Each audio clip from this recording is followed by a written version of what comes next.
Well, hello everyone and welcome to the Basics of Life. My name's Ken Burkey and this is John Loera. I'm back. John Loera's back. When you call me on my phone, the name doesn't pop up, John Loera, but we won't talk about Get into why. What the name or why what name actually comes up on my phone when right. you call. Thank you. Yeah, well, because I know what it is. That's a whole other show. That'd be our last show. Yeah. Hey, it's good to see you. You too. How's things going? Going great. Good. Yeah. So you always bring interesting topics here, and interesting. Well, we're in a series. It's a great series on Wednesday night. In Green Valley, we have weekend services, but we also have a Wednesday night service, which is different. It's a different topic than the weekends. We rotate speaking, and we're in this series on Wednesday nights called The Paradoxes of Life. Yeah, been fun. It's been fun, and we've realized that, wow, there's a lot of paradoxes in life, especially spiritual and life paradoxes. Yeah. And so we're probably going to stay in it a little longer than we thought because it's really, really some good stuff. And you've got one today. And I don't know if you're going to give it away right away or if you want to. No, I'm not. Okay. All right. Well, let's jump into this paradox that you're going to introduce us to. Yeah, today I want to talk about something that we all deal with, and that's temptation. You know, when you think about temptation, obviously you kind of go, oh, what is that, what does that entail? But the reality is we all struggle with things that we're tempted by in life, right? I mean, and when I say temptations, I usually, I'm talking about connecting that to the things that can ultimately be destructive in our lives. Right. We all know stories maybe in our own lives or others that have struggled with things that, they've been tempted, that they've kind of succumbed to, that ultimately has led to destructive life, whether it's an addiction or, destructive relationships, could be eating, habits, what you name it. Compromise, anger. I mean, it goes on and on and on. And the reality, when you step back, you talk about something we all deal with, temptation is a fact of life. You can't avoid it. Right. That in and of itself is not a bad thing. It's really a reality. How we deal with it. Because, I think temptation, we never get to a place in life where we're not tempted anymore, no matter how, much we think we're spiritual and all of that. I read a quote from, I think it was Mae West. One of the taglines in her performances, she used to say, "I can resist anything but temptation." Which is, Are you a big Mae West fan? No, I just read that and said, hey, The majority of if don't even know who it was. College students watching, I barely know who Mae West is. So. Yeah, I know the name, but it was a great quote anyway. That is a great quote. Well, I think there is a misnomer too about that something's wrong because I'm being tempted, and there's nothing wrong. It's what we do with it. It's what we do with it, and I think that's the biggest part is that we, it's that ownership that we have in it, is to realize that we are being tempted, right? And then what that response is. And again, it's something that we all face, and there's ideally there's a preparation that we need to do and can do before we actually get into those situations as well that helps us to deal when we navigate temptations. Okay, so common sense is we all get tempted. Yeah.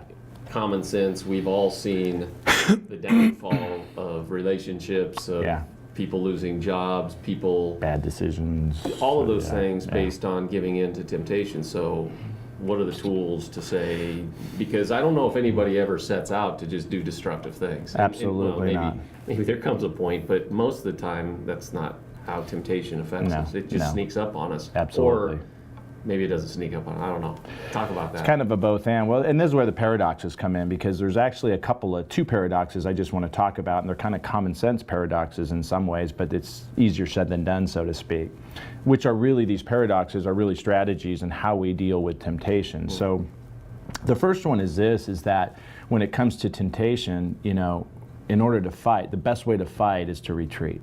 That's the first one, and that's kind of the best way to fight is retreat. So to fight temptations, the best way to approach that is to retreat. And retreat, like just go crawl in a cave and hide. And hide, yeah, no, not like that. I think that so often the point or the significance of that is that so often we go into temptations thinking that we can be around things and we can handle it. Okay. And deceit is a very, very powerful thing. Right. Like you said, it's not always obvious that a temptation is, that's easy to stay away from. Right. It's the opposite of that, which makes it so challenging.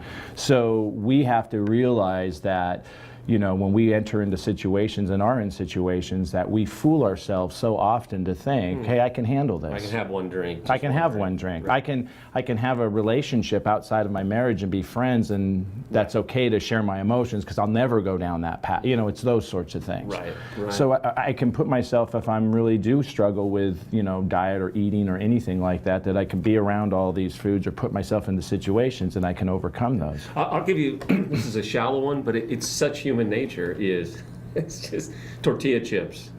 I am an addict. I love salt, crunch, and guacamole and salsa. So I just stopped buying bags of tortilla chips because I'll eat the whole bag. Yeah, that's a great example. I stayed away from them. I hadn't had them. My wife comes home one day and there's a bag of tortilla chips sitting there. That night I ate the whole bag. It's pathetic. But that's the whole point. It is the whole point. It's foolish to just stare at something and go, I can handle it. I can handle it, when we just can't. That's a shallow example. But it is a great example because that plays out in the more serious things in our lives. There's I was reading an article at some time back about this place in Australia that they were talking about that a lot of people sadly have drowned in this really rapid river that has this undertow, right? And they showed this sign after these tragedies, one after another, and the sign just basically said, danger, no swimming, serious undertow. And then somebody had spray painted under it, it doesn't matter how good of a swimmer you are. Ooh. And I saw that, and I said, that is with us, we can go, I'm strong. But we're fooling ourselves. And it's nothing to be ashamed of to say, I can't. It's actually a very, very powerful thing. Right. There's another paradox within this whole paradox point, and that is that we are strongest at our weakest moment. We're as strong as our weakest moment. We're as strong as our weakest moment. So in those weak moments to say, if I can recognize those things, if I can pull myself out of those situations, that's strength. That's not weakness. Right. It's the know and to recognize. That's humility. It is. To know our strengths and to know our weaknesses. And just to come to that honest point, it's really funny because I'm a history buff, but they were talking about in the Revolutionary War, the greatest, in a sense, victory for the Revolution was the Battle of New York. But George Washington, that battle wasn't no victory in terms of winning the battle. It was the greatest retreat in history.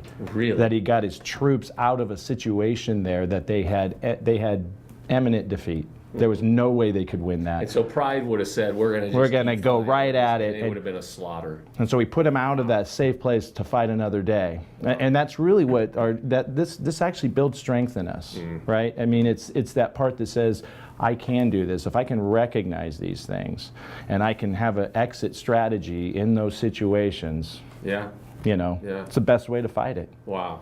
There's such a humility to this, and there's a great theologian, and I don't think this is a scripture. This is just a line that he gave. It's from the great theologian Clint Eastwood. He was a great theologian. He said, make my day. Well, he said, make my day. But he said, a man's got to know his limitations. That was Dirty Harry. Yeah. That's so true. That's not weakness. No. That's strength to know your limitations. Because what that says is, I'm good at some things. Right. And some things, it's amazing what some people can be around and they're not tempted or anything, or they don't struggle in certain areas. But you got to know where you do. Right. And if those are your weaknesses, that's another paradox. Is that I guess that is the paradox. You're only the strongest. What was it again? It's you're only as strong as your weakest moment. Yeah. And that is to be in that moment to know that, hey, I recognize this situation. Yeah. It's like the best way to enter is to know how to exit, right? It's that thing to say, hey, in situations I recognize those pitfalls. Mm-hmm. We want to think so often, and that's a whole nother sort of side to this, is how do you avoid temptations in the first place? And that's great, and that's a healthy side. And this actually helps us to do that because when we can recognize when we're in it, it helps us in the future to avoid it. Right. And again, I know so many situations, friends that I've that have fallen to some tough stuff that would tell me beforehand, I can hang out with friends that are still kind of toxic or doing those, and I'll be okay. Well, you can't. Right. You just can't do that. Right. It's a tough thing to come to, but yeah, humility is the key to that. And I think with that comes, then you have to find like-minded people. Yeah. Yeah. You have to, right? You have Yeah. to connect. I was talking to a men's group last week, and I forget who, it's a quote from, and I can't remember who quoted it, but it was like, hey, when you're vulnerable about your weaknesses with others, you're actually, it's kind of what, paraphrase what you said, that's when you're strong. Yeah. Yeah. And we think, well, no, if I'm vulnerable about my weaknesses, that means I'm weak. Yeah. And so men especially are like, I'm not going to share right. that. But when you get around a group of guys that agree, hey, real strength comes from humility and from saying, knowing your limitations. It's huge. Yeah. It's huge. And that actually, to your point, brings me to the second paradox in this as well, because just what you're talking about being around people that are like-minded and, you know, this power in that sort of community. But second paradox on this is you know, the first one is, you know, fighting temptation. The best way to fight is to retreat. The second one is that in order to avoid pain, you got to be willing to be hurt. And you go, well, that sounds very confusing. And I don't mean in a sadistic sort of way, but in order to avoid pain, you got to be willing to get hurt. And what I mean by that is that the pain of succumbing to our temptations, we know those things. You know, when we go down that path and we've made those choices and we've seen the destruction that comes from that. There's a lot of pain in that. To avoid that pain, when I say we got to be willing to be hurt, we got to be willing to have people in our life that might hurt us to save us, to tell us the truth. You know, it's that, hey, I love you, but you're blowing it. Hey, I love you, but you got to change your ways. Hey, I love you, but you're being an idiot right now. You know, it's in love. I don't mean this if somebody just... There's two scriptures that come to mind. As iron sharpens iron, that's what true friends do, and that's iron sharpening iron. Sparks doesn't always feel good, and then speak the truth in love. But it's the truth. But it's the truth. Yeah, it's the motivation behind the truth. Am I just judging you and I don't care, or I care so much about you, I'm going to speak some truth. That's a hard thing to do. It is. And I'll tell you, the third scripture is, you know, the wounds of a friend are better than the kisses of an enemy. That's probably the best one. Because you look at it and go, hey, you know, again, I go back to the two things that we're so susceptible on it when it comes to temptation is isolation and deceit. Those are two powerful things, because when we're alone, and what we typically want to do when we're doing things that we, in a sense, know are going down bad paths, is we want to stay away from people. And so going back to the paradox, we have to be willing to be hurt. In other words, we have to put those people in our life that say, okay, will you tell me and be honest with me, and will I accept that? You know? So that paradox is, in order to avoid pain, I have to be willing to be vulnerable, and being vulnerable means you might be hurt. You'll probably be hurt. It's not going to always feel good. It's smart sometimes. You know, you think about that. Green Valley, this is a huge one when it comes to small breakout groups where people create those kind of relationships. It's not like we assign someone. You have to build that trust. But whether it's breakout groups from Celebrate Recovery or our men's groups or all types of different, you know, marriage groups. It takes time to have those kind of relationships. It really does. So you have to invest in it, but when you do, it's powerful. It's, you know, the word that comes to mind, obviously, is accountability. You know, we all need that in our lives. It's a stopgap for all of these things we face. And I do love the church for this. I love the church in both of these paradoxes, because number one is when we retreat, the church is a great place to retreat to. You know, it really is across the board. We come and we come, whether it's in our worship time, a message, our groups that we have, our support groups, our relationships, community. It is just this amazing place because it centers back to community and God, you know. And then the second part of that is it's a great place to have people in our lives that can hold us accountable in a loving way in all aspects. And so you look at this and go, it is critical in our lives that we take inventory in the people that are in our lives to ask that question. You know, I was thinking about that yesterday, and it was like to sit down with my spouse or a friend and go, hey, do you care about me enough that you would actually tell me the hard stuff, even if you knew it was going to hurt me? That's a great question to know before you go into temptations. Well, there's a lot of quote friendships out there that they don't care about those things. You know, it's like they don't really care that you give into temptation. They just want you out there and, you know, compromising with them. You know? And there's those kind of friends. When you look at a friendship going, they're always trying to get me to places that aren't healthy for me. Right. You got to question, is that a real, what Is kind that of a real? friendship? Exactly. Yeah. I met with a guy a week ago or so, and I know, and he just went down this path in his life, fell to some temptations, and he's picking his life back up. But he said something in there that really struck me, and he said, I know it's on me, but he goes, one of the things that I look back and during that time of making those bad decisions, because I had some buddies in my life, and I wish they would have said something to me. Yeah. He goes, I'm not putting it on them. Right. No. But he goes, I just wish, because it was like, yeah, they wanted to be friends, but that's not really friendship. No. So it challenges us not only to ask others in our lives if and to take inventory, do we have this? But the challenge is on the flip side of that. Would we do that for our friends? Yeah. Would I be willing in a situation to tell somebody the hard stuff? Because that's the paradox again. Is you might experience hurt that way. You're not the one being tempted, but you're right. willing to speak the truth to someone else, and they may not react the right way. Right. So you look at it and go, hey, to avoid pain, I see somebody else's pain down a path. I have to be willing to be hurt, because they may reject you. They may, turn away from that. It may strain things in the short term, but I'll tell you something. True friendship is about caring what happens to somebody at a much deeper level. Yeah. And that's kind of the mandate. The mandate of the kind of friends God's called us to be. Yeah. And again, our culture is kind of superficial. It is, because it's like, oh, don't get involved in that, or hey, it's your life, do whatever you want, Right. And it's just this. But I know this, the temptations I've struggled with, even those relationships of people that are willing to be honest, if I'm willing, have actually helped me to retreat as well. Yeah. It's kind of intertwined there, because it's that, hey, dude, you're doing something, you're in something you need to get out of.